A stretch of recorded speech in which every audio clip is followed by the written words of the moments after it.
तो आज हम लोग बात करेंगे फोटोनिक्स के बारे में या बायोफोटोनिक्स के बारे में। तो बायोफोटोनिक्स पे चलने से पहले सबसे पहले ये जानना है कि फोटोनिक्स क्या होता है। फोटोनिक्स बेसिकली हम लोग फोटॉन्स की अगर बात करें, जहाँ से ये टर्म अराइज हुआ है photonics, photons particle of light को बोलते हैं, पार्टिकल ऑफ लाइट को बोलते हैं। तो अगर फोटोनिक्स की बात करी जाए तो it is the combination of light and electrons. ठीक है। फोटोनिक एप्लीकेशंस जो होती हैं, जहां हम लोग फोटॉन्स का इस्तेमाल करते हैं, वो बिल्कुल उसी फंडे पे चलती हैं जैसे कि हमारी इलेक्ट्रॉनिक एप्लीकेशंस इलेक्ट्रॉन्स का यूज करती हैं। जैसे कि इलेक्ट्रॉनिक एप्लीकेशंस इलेक्ट्रॉन्स पे बेस्ड होती हैं, उसी तरीके से हमारा जो फोटोनिक्स का बेस है, फोटोनिक्स का बेस है वो फोटॉन्स हैं। फोटॉन्स यानी कि पार्टिकल्स ऑफ लाइट या स्मॉल पैकेट्स ऑफ लाइट। ठीक है। तो लाइट के अंदर ये कैपेबिलिटी होती है कि it can make devices like computers, like mobile phones और मेडिकल इंस्ट्रूमेंट्स। ठीक है। It can make them faster. Light has the capability to make these instruments faster. ठीक है। फास्टर तो करता ही है, साथ ही साथ ज़्यादा एनर्जी एफिशिएंट भी बनाता है। यूज़ ऑफ लाइट जो है इन चीज़ों को ज़्यादा एनर्जी एफिशिएंट भी बनाता है। अब फोटोनिक्स बिल्कुल मिलता जुलता सा शब्द है, जैसे कि तुम्हारा ऑप्टिक्स होता है। ठीक। ऑप्टिक्स की लेकिन अगर बात करी जाए तो ऑप्टिक्स के केस में हमारे पास लेंसेज होते हैं, दो लेंसेज होते हैं ऑप्टिक्स के केस में, जहाँ पे जिनके बीच में हमारी जो लाइट होती है वो मूव करती है। जैसे मान लिया फॉर एग्जांपल हमारे पास दो लेंसेज हैं। ठीक है।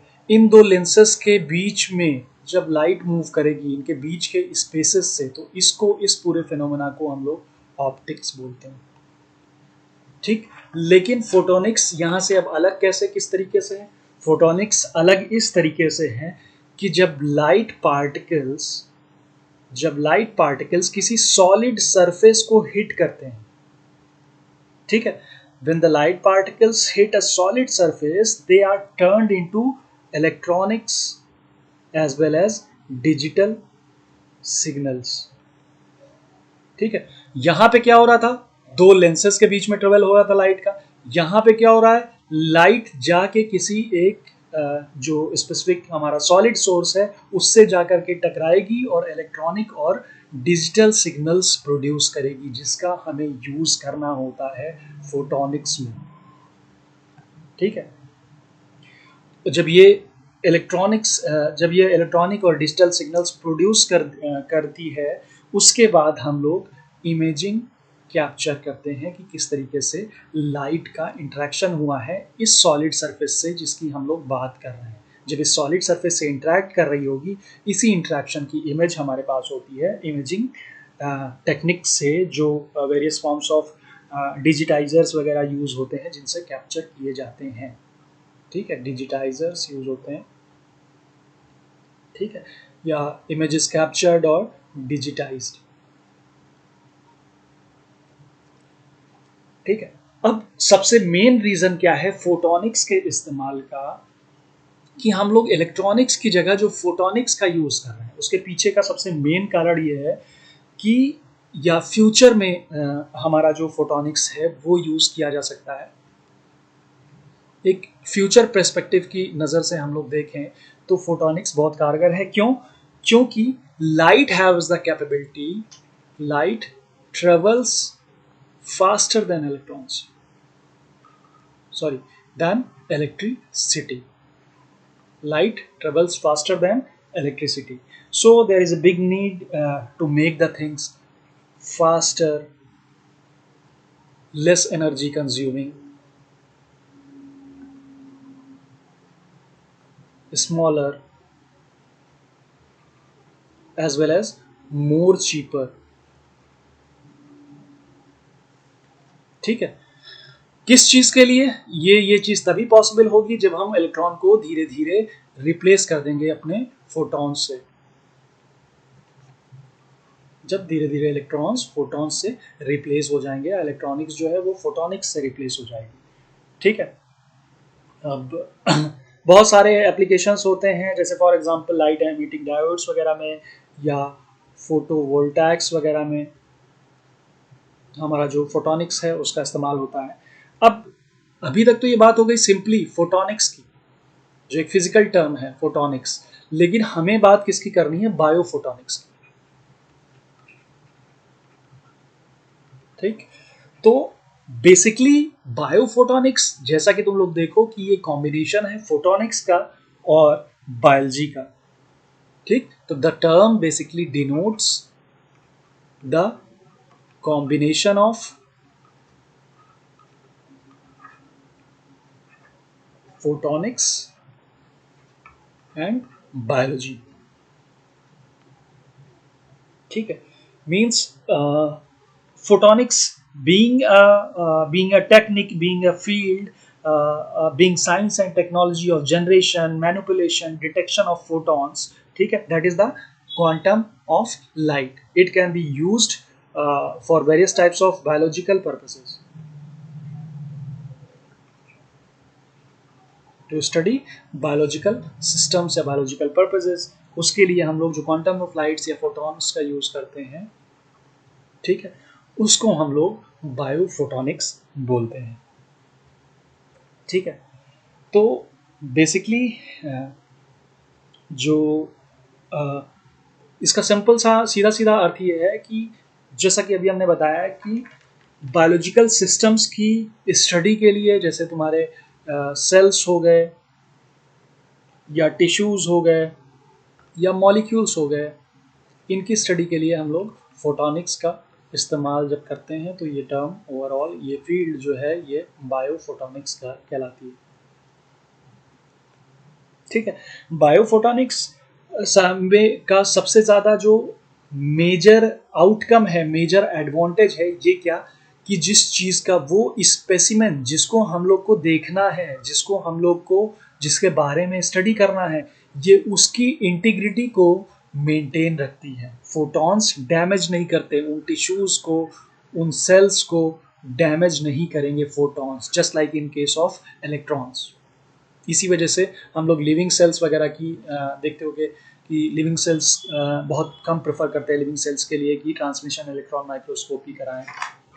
ठीक है, या वो टेक्निक्स परफॉर्म कराएं जो इलेक्ट्रॉन्स का, जो हाई एनर्जी इलेक्ट्रॉन्स बीम्स का यूज़ कर रही हैं। क्यों? क्योंकि वो टिश्यू के साथ, जो टिश्यू या सेल्स की इंटीग्रिटी है उसके साथ छेड़छाड़ करेंगी, और फोटॉन्स के अंदर एक कैपेबिलिटी होती है कि वो छेड़छाड़ नहीं करती हैं, वो हर तरीके से जो इंटीग्रिटी होगी सेल्स की वो मेंटेन करके रखेंगी। ठीक, तो now we can say that biophotonics has therefore become established general term for all the techniques that are dealing with the interaction between biological items and photons. भाई इंटरेक्शन की ही तो बात हम लोग कर रहे थे।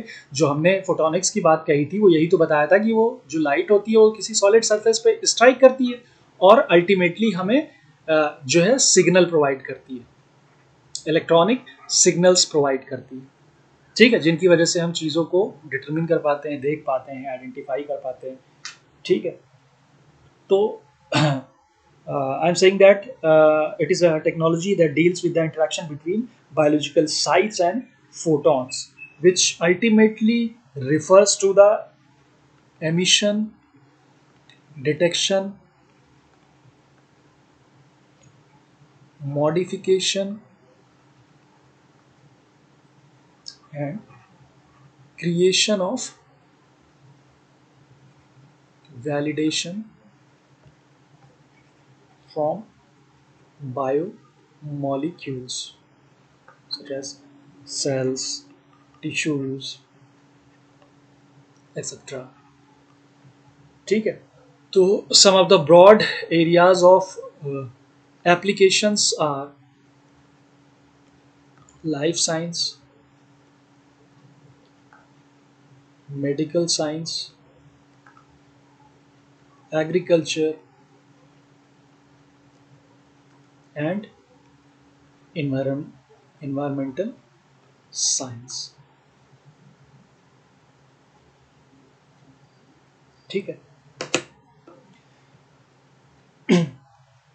अब बेसिक जो बायोफोटोनिक्स की बात यहाँ पे चल रही है, हमने बताया कि बायोलॉजिकल मटेरियल्स या मटेरियल प्रॉपर्टीज या कुछ ऐसे मटेरियल्स जो मिमिक करते हैं बायोलॉजिकल मटेरियल्स को, which are similar to those of those biological materials, कुछ ऐसे मटेरियल्स जो बायोलॉजिकल मटेरियल्स के सिमिलर हैं, उनके लिए भी हम लोग, उनकी स्टडी के लिए भी हम लोग बायोफोटोनिक्स यूज करते हैं।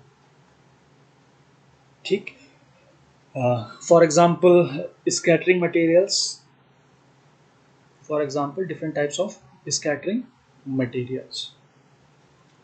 ठीक है, now talking on a microscopic scale, common applications of the biophotonics includes optical coherence tomography, optical coherence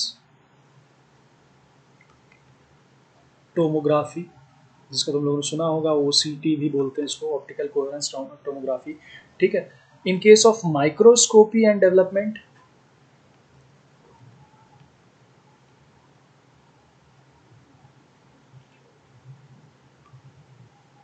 हमारे कॉन्फोकल माइक्रोस्कोप्स हैं, फ्लोरोसेंस माइक्रोस्कोप्स हैं,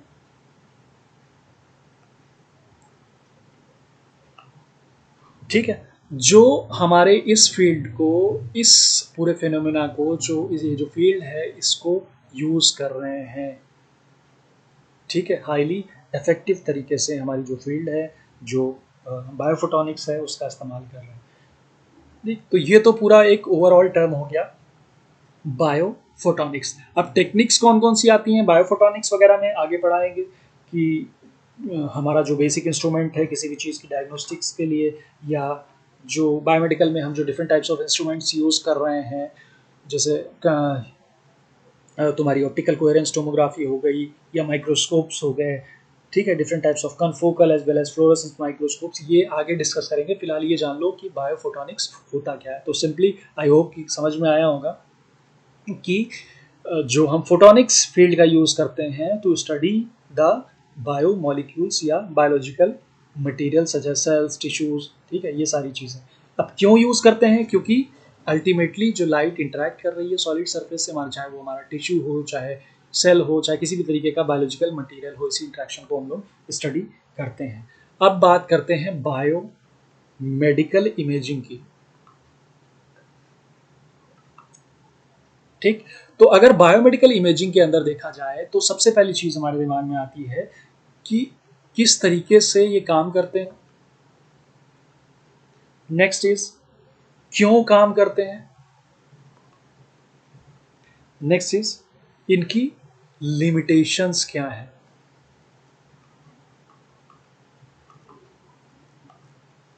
ठीक, तो हम लोग को ये पता है कि अगर इमेज की बात करी जाए, एक नॉर्मल इमेज की बात करी जाए, तो इमेज एक तरीके का वर्चुअल रिप्रेजेंटेशन है किसी भी पर्सन का या किसी ऑब्जेक्ट का। वर्चुअल रिप्रेजेंटेशन होता है जिसको हम लोग इमेज बोलते हैं। ठीक, अब यहां पे हम लोग बात कर रहे हैं मेडिकल इमेजिंग की। तो सबसे पहले इमेज जो होती है, it can be formed and displayed in number of ways. Displayed in number of ways. ठीक है, Y? Because depending upon the properties of the object which we are going to capture, technique भी change हो सकता है कौन सी technique हम use कर रहे हैं, कि डिपेंड करती है हमारा जो ऑब्जेक्ट है वो किस तरीके का है, उसकी क्या प्रॉपर्टीज़ हैं। ऑब्जेक्ट पे बेस्ड हमारी जो टेक्निक होती है, उससे जो हमारा इमेजिंग सिस्टम है वो हमारा ऑब्जेक्ट बेस्ड होगा, जो ऑब्जेक्ट हमें आइडेंटिफाई करना है या जो ऑब्जर्व करना है। ठीक, फॉर एग्जाम्पल तुम लोग को समझाने के लिए अगर कहा जाए सीधे सीधे तौर पे, तो एक फोटोग्राफ का एग्जाम्पल ले लो। ठीक, अब फोटोग्राफ जो होता है वो क्या है, basically it is the representation that how visible light is reflecting from an object, how a visible light is reflecting from an object. ये हमारा ऑब्जेक्ट है, इस पे किस तरीके से हमारी विजिबल लाइट का रिफ्लेक्शन होता है, इसी को जब हम कैप्चर करते हैं या इसी की आउटलाइन को जब हम कैप्चर करके देखते हैं तो हमें फोटोग्राफ मिलता है। बेसिकली होता क्या है, वो लाइट का इंटरेक्शन ही होता है जो हमें आउटलाइन प्रोवाइड करता है। ठीक, बट अगर और इसको डीपली कहा जाए तो representation it is the representation of how visible light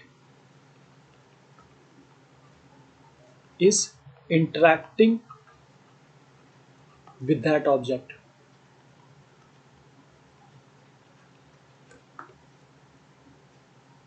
ठीक है, ये एक सिंपली एक एग्जांपल देने के लिए बताया कि फोटोग्राफ क्या होता है। बेसिकली आउटलाइन होती है, जिस तरीके से हमारी जो लाइट है जो स्ट्राइक कर रही है इस पे, ठीक है, जो रिफ्लेक्शन हो रहा है इसका, वो किस तरीके से आउटलाइन हमें किसी भी ऑब्जेक्ट की प्रोवाइड करती है। ठीक है, आउटलाइंस में सारी चीज़ें आ गई, जैसे फॉर एग्जांपल कलर आ गया या टेक्सचर आ गया ऑब्जेक्ट का, ठीक है, शेप आ गया, ये सारी चीज़ें हमें बता देगा। On the other hand if you talk about the X-rays, X-rays क्या करती हैं, एक्सरेज हमें वो चीज़ें दिखाती हैं जो हम खुद से नहीं देख सकते। ठीक, एक्सरे एक तरीके की आयोनाइजिंग रेडिएशन है जिसके अंदर ये कैपेबिलिटी होती है कि वो चीज़ों को आयोनाइज कर सकती है, मतलब ब्रेक कर सकती है। किसी भी आयोनाइजिंग रेडिएशन मतलब किसी भी जो एक न्यूट्रल आयन है उसको चार्ज्ड आयन में कन्वर्ट कर देना। ठीक है, बहुत घातक होती है, बहुत एडवर्स इफेक्ट होता है हमारी बॉडी पे जो भी आयोनाइजिंग रेडिएशन होता है उसका, क्योंकि ये एक तरीके से हमारी बॉडी में म्यूटेशन भी कॉज कर देती है। ठीक, डीएनए डैमेज कॉज कर देती है जो अल्टीमेटली कैंसर के लिए रिस्पॉन्सिबल होता है। तो फिलहाल तो ये तो बात हो गई कि एक्सरेज होती क्या है, आयोनाइजिंग रेडिएशन। अगर एक्सरे की बात करी जाए तो ये वो रेज होती हैं जो इससे हम वो चीज़ें देख सकते हैं जो हम नॉर्मली नेकेड आई से नहीं देख सकते या खुद से नहीं देख सकते। नेकेड आई से तो बात करेंगे तो माइक्रोस्कोप आ गया, ठीक है, जो हम खुद से नहीं देख सकते, मतलब इनके अंदर पेनिट्रेशन पावर जो होती है बहुत हाई होती है। For that it allows us to see inside the body। जो हमारे एक्सरे टेक्नीशियंस वगैरह होते हैं उनके लिए स्पेसिफिक सूट्स होते हैं जो पहन करके और एक्सरे लेते हैं किसी भी पेशेंट का। क्यों? क्योंकि एक्सरेज जो होती हैं बहुत ज़्यादा इनका पेनिट्रेशन पावर होता है, और दूसरी चीज़ ये आयोनाइजिंग रेडिएशन होने के साथ साथ बहुत ज़्यादा एडवर्स इफेक्ट होता है इनका बॉडी पे, तो इस वजह से स्पेसिफिक सूट्स वगैरह डिजाइन होते हैं जो हमारे टेक्नीशियंस पहनते हैं। ठीक है, अब ये हमें जो है इनसाइड आवर बॉडी क्या चल रहा है उस चीज़ को बताएगी एक्सरेज। क्यों? क्योंकि पेनिट्रेट करके हमारी बॉडी से पेनिट्रेट कर जाती है। इट इज़ नॉट यूजिंग, सबसे most important cheese, it is not using the visible light कि सिंपली फोटोग्राफ और इमेज की तरह हमारी आउटलाइन कैप्चर हो जाए, ठीक है, रिफ्लेक्शन की मदद से। बट एक्सरेज क्या करती हैं, इट पेनिट्रेट्स आवर बॉडी। ठीक, अब जब ये पेनिट्रेट करके हमारी बॉडी में जाती है तो अब मसला क्या रहता है, मसला यहाँ पे ये है कि हमारी बॉडी में ये एक्सरेज किस तरीके से पेनिट्रेट करके इंटरेक्ट करी हैं। ठीक है। ये इलेक्ट्रोमैग्नेटिक रेडिएशंस जो कि एक्सरेज हैं, ये जब पेनिट्रेट करके बॉडी में पहुंचेंगी तो किस तरीके से ये पेनिट्रेट करी हैं बॉडी को और किस तरीके से इंट्रैक्ट कर रही हैं बॉडी से, that represent something about what's going inside. ठीक, that interaction basically shows that what's going on inside our body। ठीक है। अब इसके लिए ये जो इमेज कैप्चर हुई है, जो एक्सरे का हम लोग को मिलती है इमेज, ये सिंपली इंटरेक्शन होता है कि किस तरीके से इंटरेक्ट करके जा रही हैं हमारी बॉडी को, किस तरीके से पेनिट्रेट कर रही हैं। ठीक है। अब इसमें क्या क्या है एक्सरे को यूज करने के, हमारे पास कुछ चैलेंजेस हैं। जैसे फॉर एग्जांपल हमें पता होना चाहिए कि इस रेडिएशन की एक्सरे, दैट इज एक्सरेज की फिजिक्स क्या है, किस तरीके से ट्रेवल करेगी ये बॉडी में। ठीक है, तो फिजिक्स इसकी पता होनी चाहिए। दूसरी चीज, वो इक्विपमेंट के बारे में नॉलेज होनी चाहिए, उस इक्विपमेंट के बारे में नॉलेज होनी चाहिए जिसको हम लोग यूज कर रहे हैं ये इमेज कलेक्ट करने के लिए।